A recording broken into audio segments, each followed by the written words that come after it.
emissions across sectors, across suppliers, and across supplier sizes.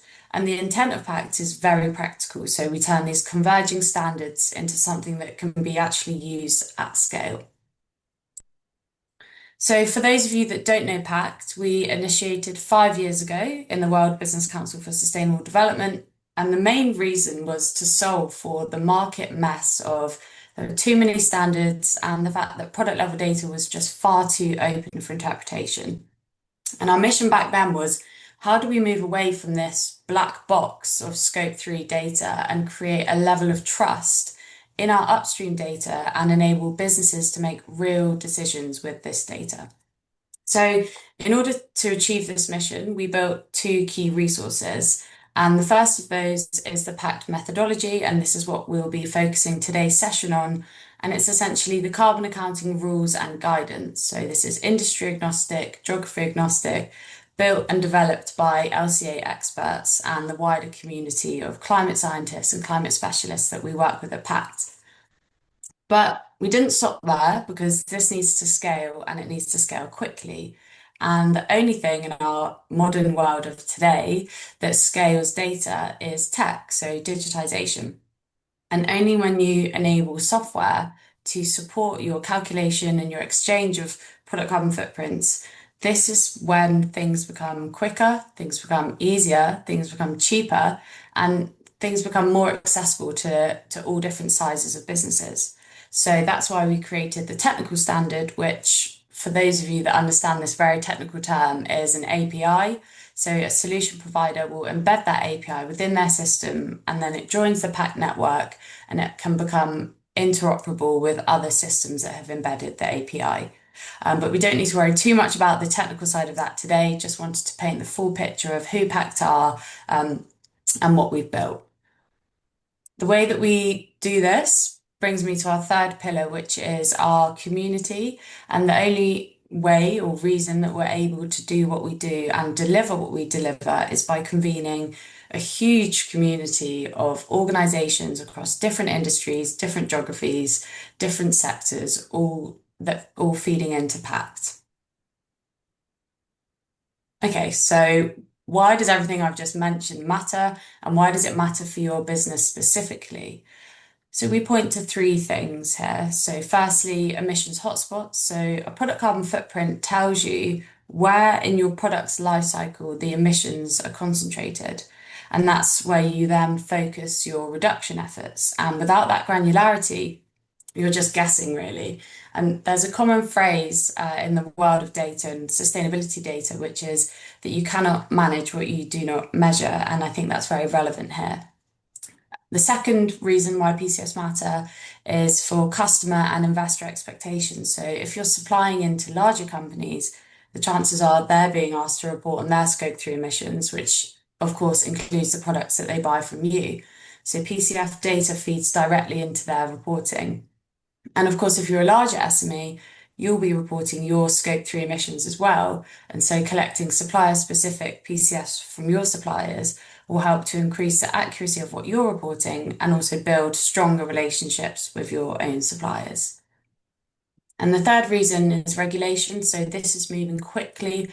Product level carbon data is increasingly becoming a compliance requirement across various different markets, and getting ahead of that now and on top of your reporting of product level data can put companies in a much stronger position when these regulations come into force. So we've had CBAM, for example, a product level carbon data trade measure, which has already come into force as an example of a regulation.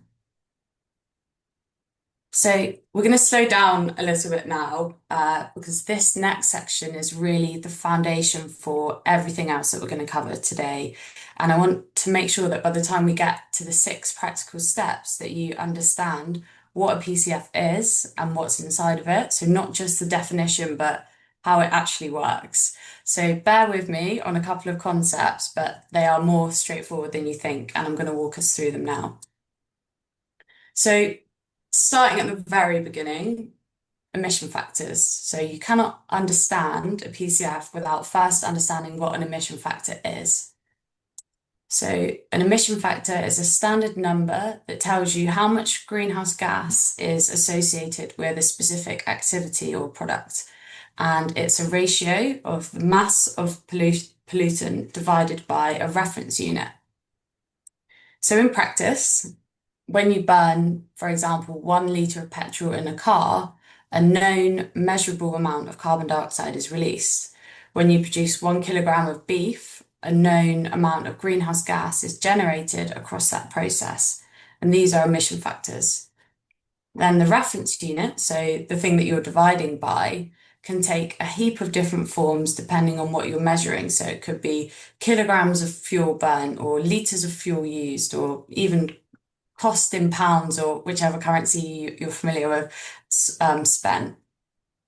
Now, there's one thing that I want to be clear about here, which is emission factors are estimates. They're not exact measurements, but what they are is robust, widely accepted, used by governments, businesses, regulators all over the world. And you don't need to be a scientist to use them. You just need to know which one applies to your activity and then where to find that emission factor. But we'll come back to that a little bit later. Now, the second concept, which I want to make sure lands, is CO2e, or carbon dioxide equivalents. There are multiple greenhouse gases, not just carbon dioxide. So you have methane, nitrous oxide, refrigerants, and they all trap heat in the atmosphere. But the way that they trap that heat is not the same. So they don't trap that heat equally. So methane, for example, in the diagram here, has a global warming potential 28 times higher than carbon dioxide over a 100-year period. And if we want to measure the total climate impact of a product or a process, we can't just tot up all the different gases. We need to convert them into a common unit first. So that unit is CO2e. And I've put this example in because the way that I like to think about it is like a currency converter. So if you have money in pounds, euros, dollars, you can't just add those numbers together. You need to convert everything into one currency to get a meaningful and reliable total. And so CO2e, or carbon dioxide equivalents, does exactly this, but for greenhouse gases. Then we have the conversion factors, so global warming potentials, and these are published by the Intergovernmental Panel on Climate Change, and they're updated every few years as this science develops. So when you see a PCF expressed as, say, 125 kilograms of carbon dioxide equivalent per product, that single number actually already accounts for all of the relevant greenhouse gases that have been converted and then combined. And that's what makes CO2e a really useful and valuable unit. Okay, so now we can properly answer the question of what is a product carbon footprint. So it measures the total net greenhouse gas emissions that are generated across part or all of a product's life cycle expressed in CO2e per unit of product. So we have on the right here real world example of a PCF. So an oat milk carton with a carbon footprint label of 0.53 kilograms of carbon dioxide equivalent per kilogram. So that number on the packaging tells a customer something really quite concrete about the environmental impact of what they're buying. So it's a number that's comparable across brands, it's trackable over time, and it's credible because it's been calculated using a consistent methodology. So for you as suppliers, this is the number that your customers may have already started asking for, they might start asking for. And it's not just a sustainability credential. As I mentioned, it feeds into their Scope 3 reporting. It also might feed into their procurement decisions and then increasingly regulatory compliance. So how do we get to this number? We have a fairly straightforward formula for the calculation of product carbon footprints, and that is that the PCF value equals the sum of all of your activities multiplied by an emission factor for each activity. So to walk through that, on the left we have our activities. So the quantified measures of everything that happens in your facilities to make this product. So how much electricity did you use? How much natural gas? How far were your materials transported? What mode were they transported by? Was there waste generated? So these are your inputs. And then we multiply this by the emission factors. So one of these for each activity. And the carbon dioxide equivalent released, for example, per kilowatt hour of electricity or per cubic meter of gas or per kilogram of waste. So we multiply each activity by its counterpart emission factor, and then you add them all up. And then that result is your total greenhouse gas emissions for your product or your PCF value, which is expressed, as I mentioned, in CO2e. Sorry, kilograms of CO2e. Now, in reality, there are a heap of decisions that a PCF builder would need to make along the way. So, what to include, how to handle certain materials, how to allocate shared energy use across multiple products. And that is where the PACT methodology comes in.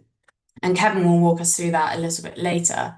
But the core sort of mathematical element of it is really just this simple.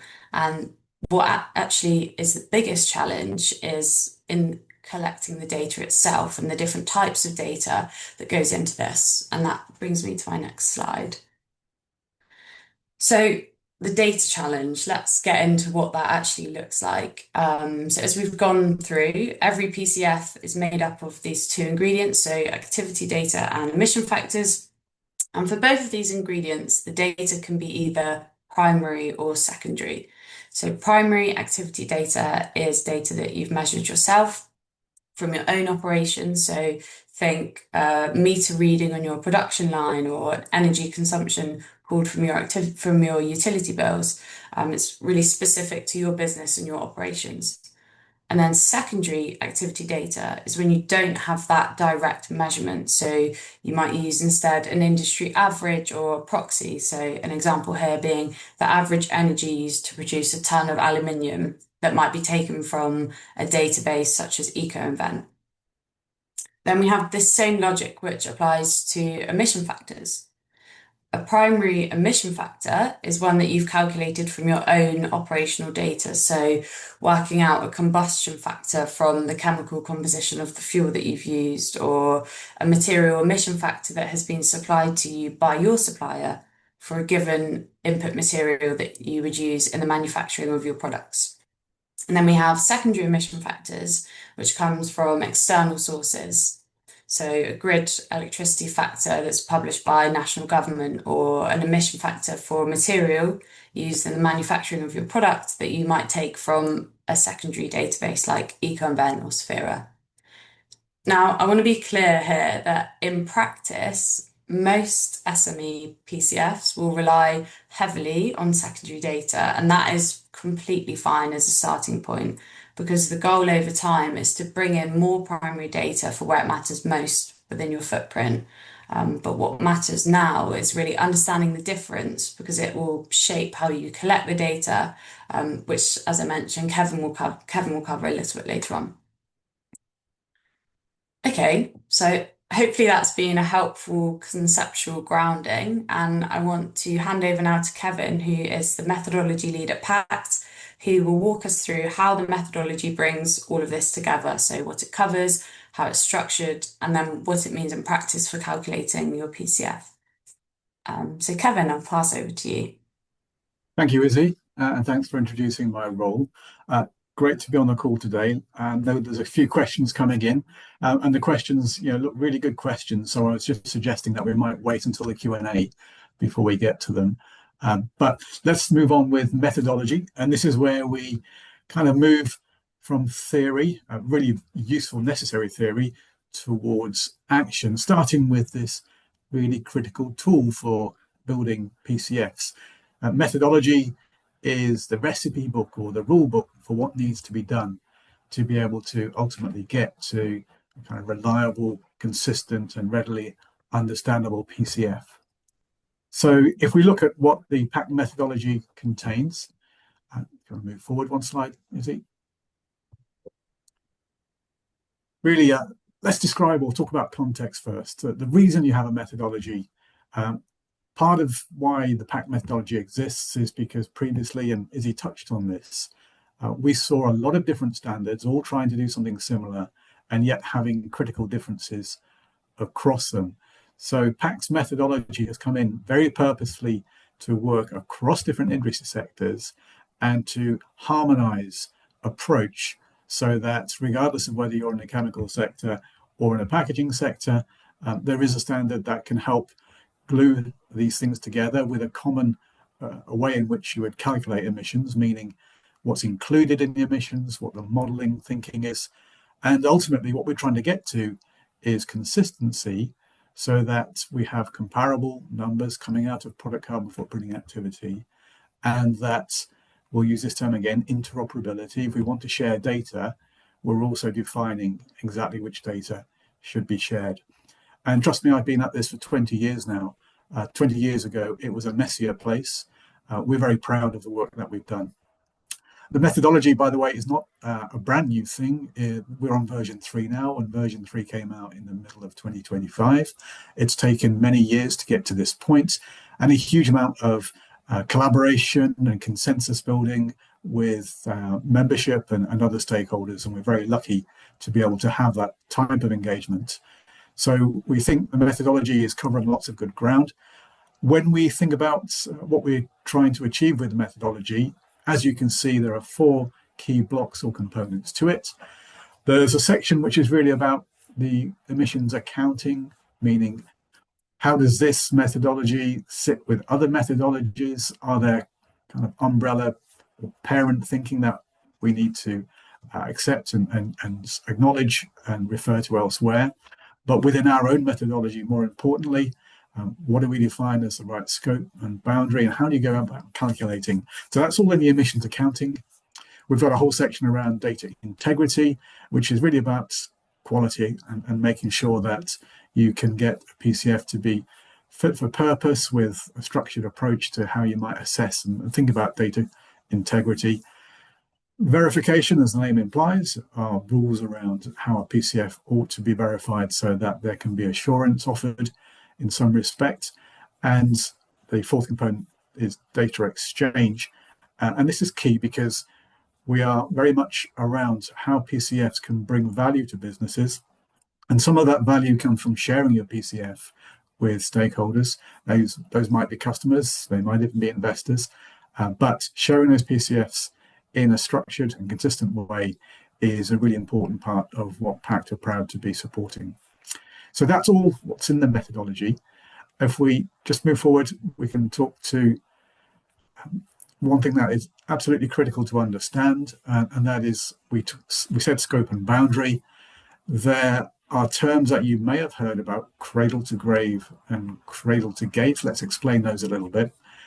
In a product's life cycle, it's often resolved or simplified down into these 5 stages. Just as an example, different products might have different granularity, and different products, especially with circularity, might be more complex than this diagram. But just to make it easy for everyone, we think about product lifecycle as something which has acquisition and pre-processing going through into some kind of production activities, going through to distribution and storage, and ultimately products being used and then getting to end of life, and then some go back to nature, some get recycled. What we specialize in and what the PACT methodology is all about, and typically when you're being asked by customers to share PCFs, they're typically going to ask you for a cradle to gate PCF. And that cradle to gate is the first 3 stages in green on this diagram. So it's everything that happens upstream and getting to the point of your operation, your facilities, and then potentially distribution from your facilities if it's something that you operate or control. It doesn't involve use, it doesn't involve end of life. And that's in many ways a good thing, because from where many businesses sit, they don't necessarily know how products get used or get disposed of, especially if they're making intermediate products. So that's the scope of what's included in our methodology, and that's really what the term cradle to gate means. It's your factory gate. Okay, Hopefully that's nice and clear. If we move on, again, with clarity in mind, we'd love to explain a stepwise approach to how you might get started on product footprints. And before we go into any detail, it's probably worth bearing in mind that having some idea of why you're building the product carbon footprint is really valuable. We had that from Izzy's introduction. There are some common reasons why PCFs get built. But when you have in mind what you're trying to do with the product footprint, that's going to help you, for instance, to be able to collaborate with your colleagues if you're asking them for information in some way, but it also helps you get some sense of what's good enough as you start building out PCFs. What we're doing today is we're going to talk about a stepwise approach, 9 steps in total. That sounds like a lot, and it is. So today we're going to focus on the first 6 steps. And want to go forward on the slide, please, Izzy? Thank you.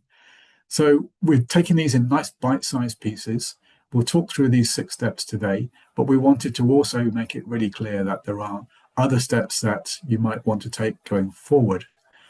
And what we'll do, we'll talk one by one against each of these steps. So let's go to step number 1. And that is, as you think about where to start your PCF journey, assuming that this is really the start line for you, make it easy for yourself by thinking about the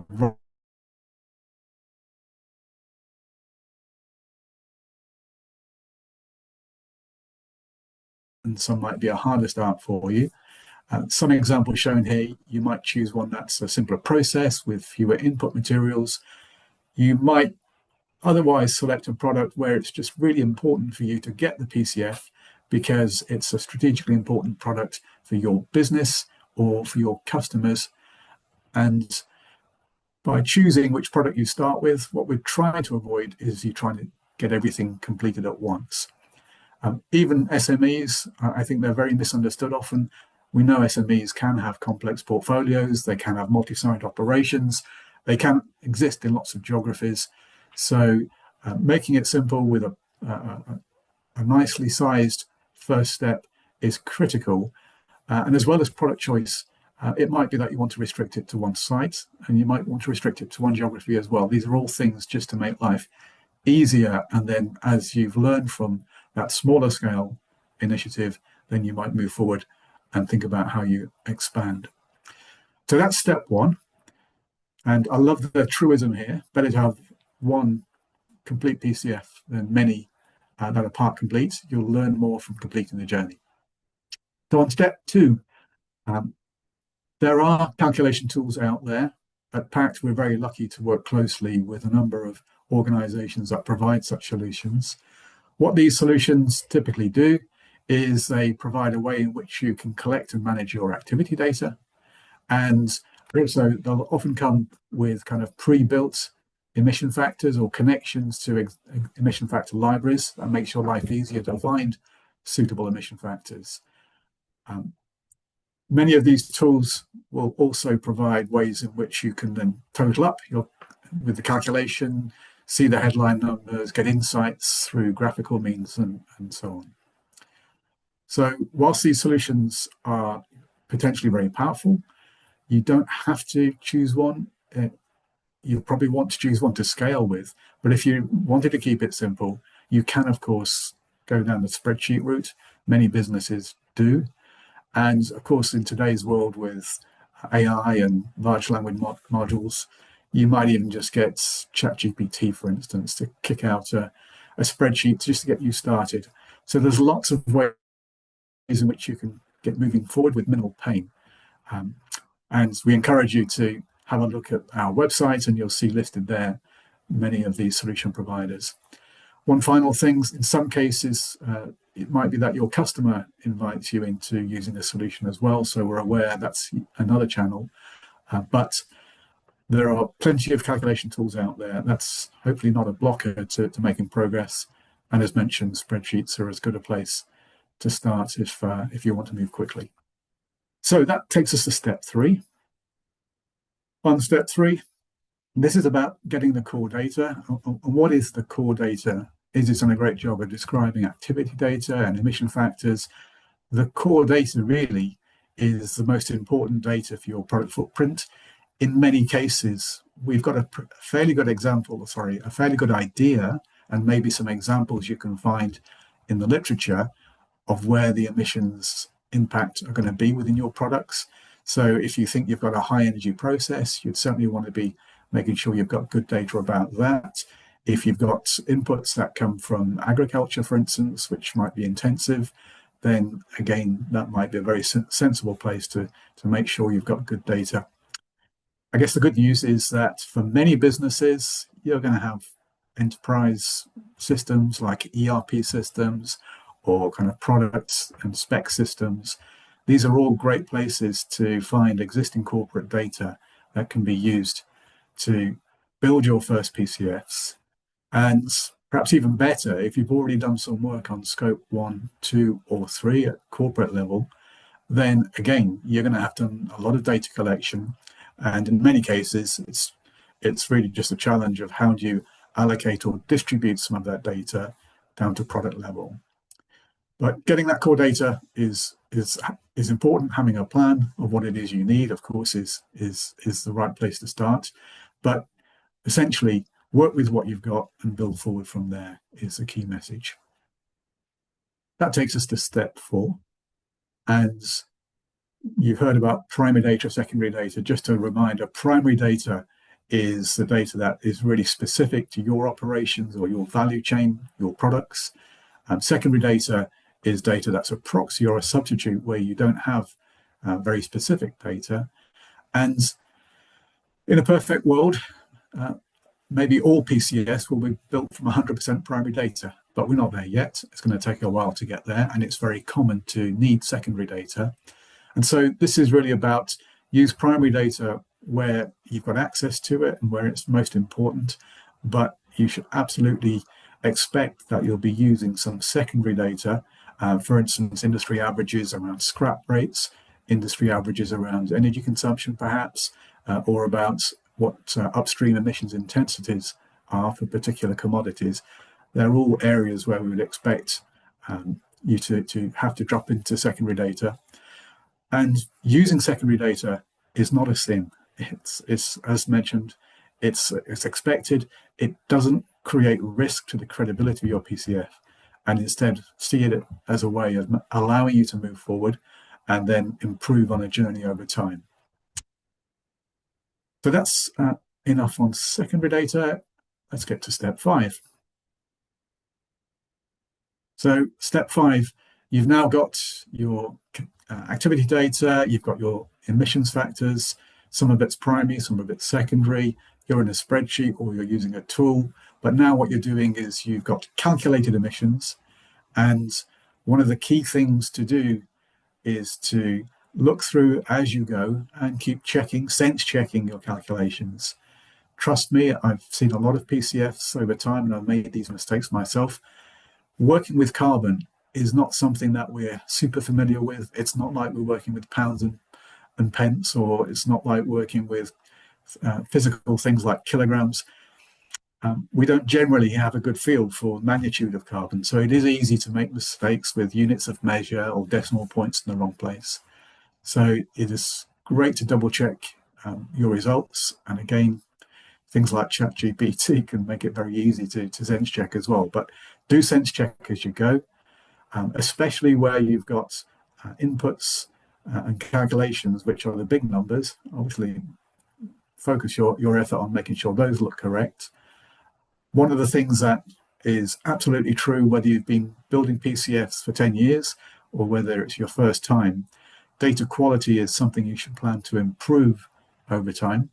And so if you recognize that you've got perhaps a large part of the emissions is coming from data that you feel less comfortable with, then acknowledge that and improve it as you go forward. It might be, for instance, that there's a supplied product that is a big part of your product footprint, and yet your supplier hasn't given you a primary emission factor for you to use. Then that's something that you'd live with secondary data, but seek to improve as you go forward. So Once you've got these great numbers churned out, of course, what we'd absolutely want you to do is be looking at those results and thinking about, okay, well, where are my emissions? What are they coming from? Do I see patterns? Do I see families? Are there individual inputs that are creating the really big hit? And so those really are the starting point for you to have an action plan to move forward with and be able to look at improvements and changes over time. And it's equally valuable, not just looking within one product's life cycle, but of course, and this is my experience when I started in product footprinting, it was really illuminating to see the different products in your own portfolio and trying to understand why some have turned out to be perhaps much higher product footprints than others in your portfolio too. That's something, of course, would be relevant if you've gone for a product family, but lots to enjoy and lots of insights we would hope you can get from the results once they're being calculated. And really the summary on this slide, PCFs aren't just about ticking a box. We absolutely hope that most people come into PCFs because they actually want to do something with those results, either reduction or sharing or maybe disclosure and reporting. And so don't just treat the PCF result as the end of the job. That's hopefully the start of the next stage. Which leads us to step 6. So on step 6, having built PCF, you're now in a position where you can share it with your stakeholders. Now, in some cases, these could be customers that have been begging you for a PCF for a long time, and so they're hungry for it and ready for it. Perhaps in other cases, it might be more proactive, and perhaps you're sharing with stakeholders in a way where you want to demonstrate your engagement in sustainability and that you're on the journey and making progress. Stakeholders here, we're talking about customers, but of course there are other stakeholders too. It could be internal stakeholders within your business. It could be investors, as we've described. But either way, there are lots of ways of sharing your PCF. Of course, you could be using your website, and if you've got what you believe to be a low carbon product, then that might be exactly what you want to do. But as well as sending by the more traditional means, which could be email, we've already mentioned this term API. If you're using some of the solutions that we've identified, then that will be a way in which you can, in time, share your PCFs with customers who might also be using those kind of solutions. So these data sharing and data exchange mechanisms are our way of moving into a future where we can take effort out of data sharing and make it really easy for this critical product impact data to flow down the pipes from your organization down to customers that want to receive it.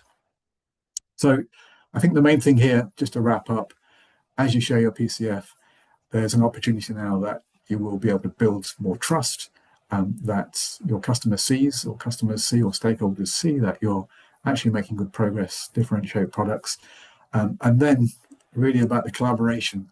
Many organizations who are working with their supply chain are really keen to receive PCFs, not just as a reporting exercise, but also to work with their value chain on how they collectively decarbonize, and the support there in many cases for SMEs through a number of different means, whether that's funding or whether that's support in know-how.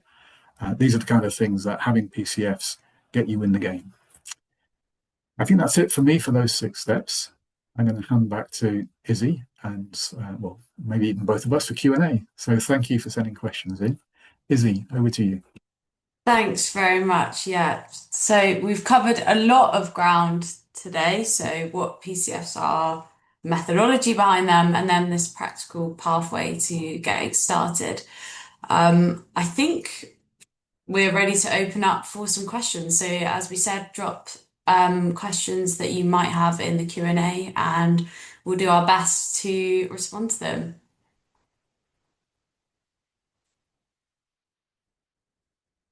Okay, Kevin, a question for you, which I can see in the chat around the correlation. So here we go. How is the correlation between PACT methodology and ISO 14067, and how does it differ? Why should one choose PACT's method? Okay, super. Thank you for the question. my immediate answer is you're not really choosing one over the other. ISO 14067 is one of the standards that PACT has been designed to be fully aligned with. What PACT does, and maybe I should have made this even clearer, is it's trying to provide more specificity and take away some of the options that ISO 14067 allow you. And that's taking away options might sound a bad thing, but trust me, it isn't, because 14067 is designed as something that allows for many different use cases, many different approaches, many different things that you might want to do as you build a PCF. But what PACT, working with industry partners too, have developed is, let's go this route. And by going this route, it's going to meet the needs of almost all use cases. And most importantly, then we're building PCFs together. It takes away some of the headache of which way should I go if you're new on the journey, but it's even more importantly creating consistency in approach. So yeah, it's not choosing one or the other, but working with both. And by working with PACT's methodology, you're inheriting a lot of what 14067 is wanting to achieve. Great answer. Thanks, Karen. And a very relevant topic that comes up a lot in our methodology working group. So definitely the right person to have on the call to answer this question. There's another one which I want to field to you, Kevin, which is really interesting. So carbon is one metric which can pull against others like circularity. So for example, a product may be made of thinner material to reduce embodied carbon, but make it less durable, which means it needs to be replaced. So does a product carbon footprint include an assumed lifetime benefits estimate to reflect this, or a product usage assumption? Yeah, another great question. So when we build product footprints, then in there will be, in the modeling, data and thoughts around, well, where are the inputs coming from this particular product in its life cycle? We mentioned cradle to gate. So in PACT's methodology, then we won't be thinking so much about what happens for post-consumer use, for instance, but there'll be a lot of modeling where if you're creating waste out of a process, then that in turn might be industrial waste that gets used elsewhere. So there could be a circularity component. And the methodology has some very clear coverage of how you might account for that. I think the essence of the question, if we come down to changes that might be beneficial, what's product footprints typically are used for is not just for reporting, and what we love to see them used for is, what if I change this about its composition? How will that make improvements? So we absolutely embrace, and the methodology allows for this idea of two different versions of a product. What does it look like? What we absolutely love to see is reduction activities being experimented with, and that might include assumptions about what happens with regards to some of the circularity initiatives. Again, just to be clear, our methodology doesn't do post-consumer, so we might be missing a little bit of that. But the principle is, once you've dug out a lot of the information to build a product footprint, you know a lot about what goes into your product, which you may not have known before. You know what you're doing with your waste, or you're accounting for circularity streams that might come from your manufacturing and processing waste. And the final thing I'd say is, a lot of people say climate is a single issue. We see that for many businesses, it's a really good place to start. And by putting in place the processes, the teams, the tools to build product footprints, it puts them in a really good position to perhaps go deeper into things like circularity as well. I'll pause there and hope that was helpful. Great, thank you. I can give you a bit of breathing room now, Kevin, and I'll take one of the questions. So one of the attendees has asked, are there any particular markets or sectors that are adopting the PACT methodology? Short answer is yes, there are lots of different markets and sectors. So the PACT methodology is industry and sector agnostic and Kevin described earlier, that it's been built upon the ISO standards and greenhouse gas protocol. So we have the baseline of the ISO and GHGP, and then PACT is a layer on top of that, and then we advocate for and encourage where there is sector-specific nuances and product category rules and sector-specific guidance for that to be another layer on top of the PACT methodology. So that's how we enable the PACT standard to be interoperable across all different sectors, because we know that no single supply chain consists of one single industry. So we work with heaps of different industries, so chemicals, FMCG, heavy industry, food and ag. The list is quite literally infinite because we work across all sectors, and PACT acts as the baseline. Hopefully that was helpful, and hopefully that answered your question. We can follow up with, in fact, I wish I put it in our PowerPoint today, but we have a logo slide with all different companies that we work with across all different sectors and industries. Perhaps we'll share that in the follow-up.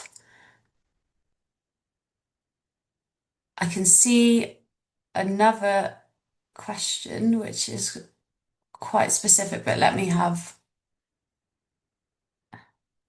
Do you publish all the companies currently using PACT?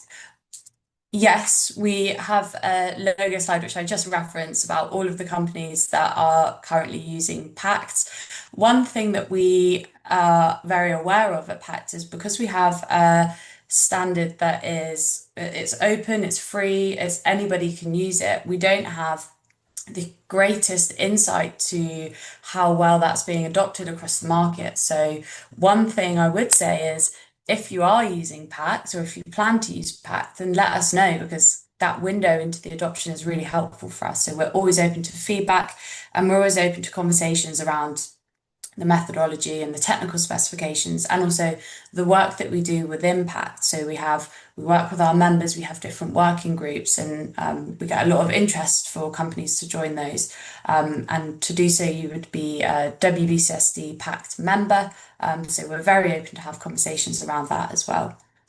And now I'm going to field a question to you, Kevin,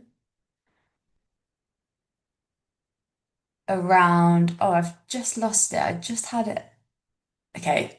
So we have a question which says, I'm working with a client in the automotive industry, and if we were to calculate the PCF of the cars sold, there is a difficulty of obtaining the PCF value of the vehicle when it comes from the factory. Are there any databases where one can obtain estimates to be able to use for this, and other supplies where one cannot obtain information directly from a supplier? What a great question. And I wish I had a great answer. I don't. What we find is that there are many databases around to support life cycle assessment and product carbon footprinting work. But most of those databases tend to feature things that are relatively kind of early in the product life cycle.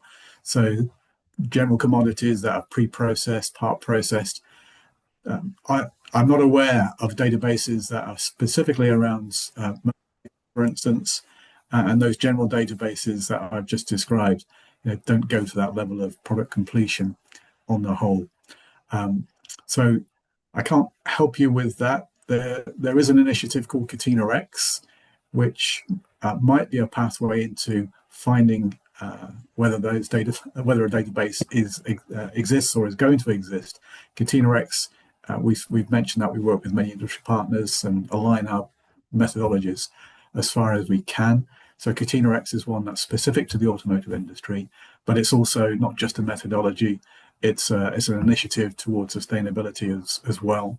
So I'm only offering that as a potential pathway, but I can't provide a database for you myself. Izzy, I don't know if there's anything you've got. Nothing other than the databases that we mentioned at the top of the presentation. So secondary emission factor databases like EcoInvent or Sphera, but nothing super specific for auto off the top of my head. Um, we have time for a couple more questions, and one of them I will have a stab at answering, and Kevin, feel free to top up. So the question is third-party verification mandatory for PCFs exchanged under PACT?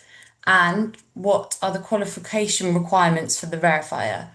So currently, in the methodology today, third-party verification is not a mandatory field. From 2027 onwards, third-party verification becomes a mandatory field, but we have a less stringent pathway for SMEs where the verification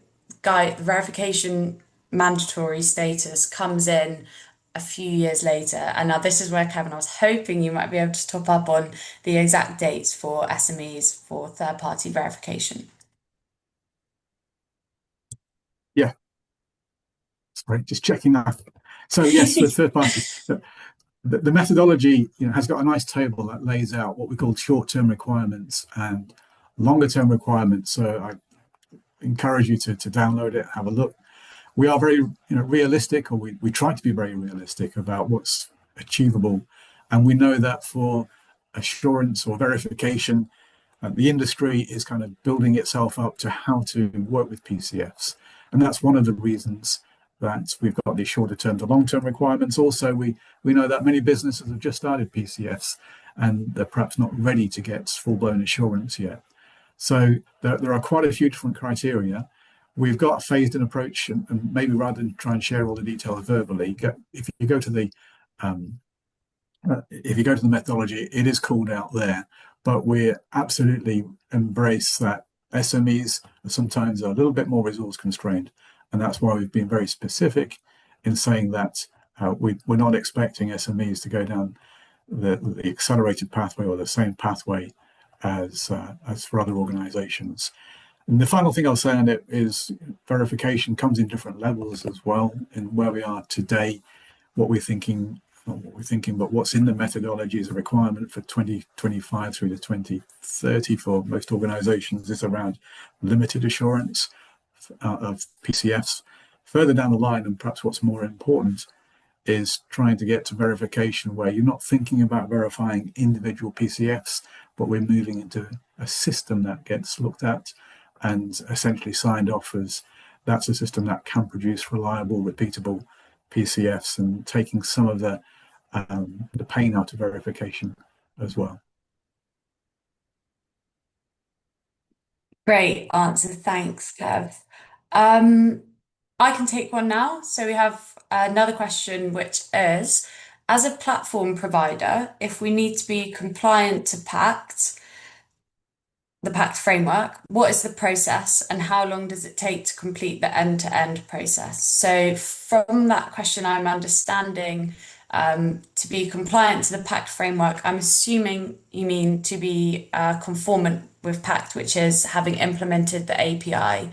Now, that process really depends on your development resource and the time taken to implement the API, which is an open piece of code which is found on the PACT website, on the technology part of the website. And the process really, as I said, the length of time that it takes depends on your resource.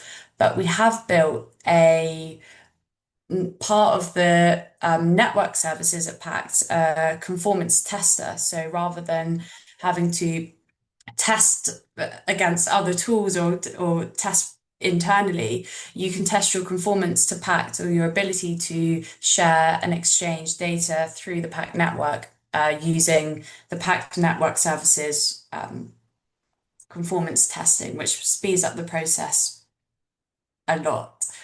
But yeah, we're very, very happy to have a conversation with you around what that process looks like, how long it takes, the resources that we have available to support you in becoming PACT conformant.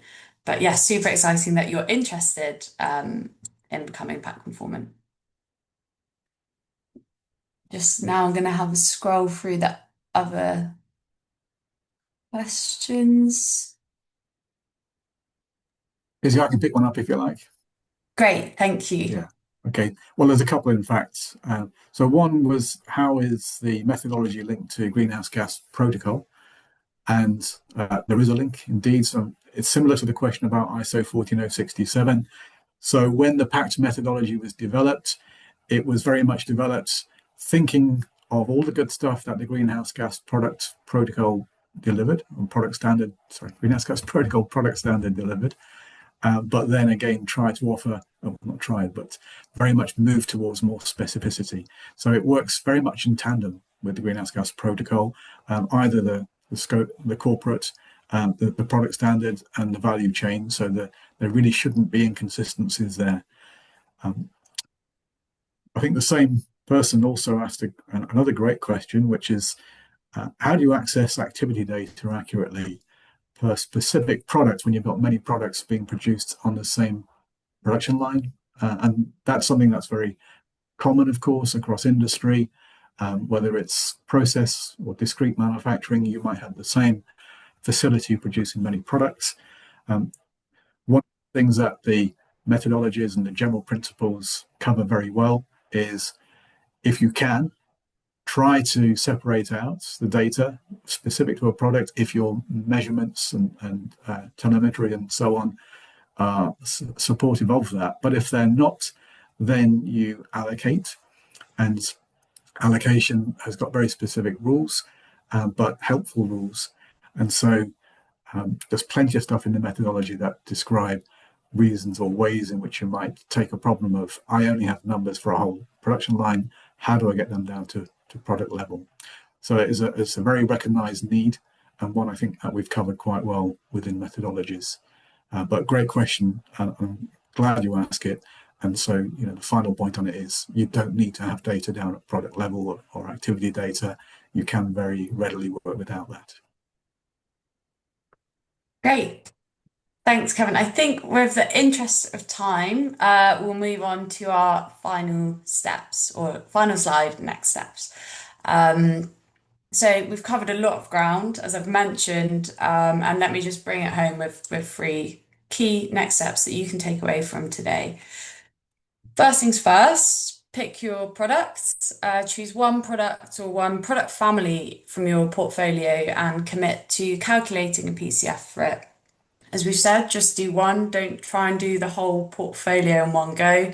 One well-developed PCF will teach you way more than 5 half-finished ones. Number 2, download the PACT methodology. It's free at this website here, or hopefully someone will pop that in the chat. It's the reference document for everything that we've covered today. It's written to be accessible for all businesses and will give you all of the detail that you need. And third, to explore tools and start collecting data. So head to the PACT website to see the solution providers that are suited to your sector and scale and size. And then if you're not ready for a dedicated tool yet, I want to hit home the point that a spreadsheet is a completely valid starting point. The most important thing is to start, and you can move to a more sophisticated solution as your program develops. We're also here to help directly, so if you want to engage with PACT, get in touch at pact@wbcsd.org or scan the QR code to find out more. I just want to take a quick moment to say a big thank you to all of the audience today for being super engaged. We've loved answering your questions and sharing our slides and content with you today. Also, thanks to the Dan and Liz and the SME Climate Hub team for bringing this fantastic audience together today. So yeah,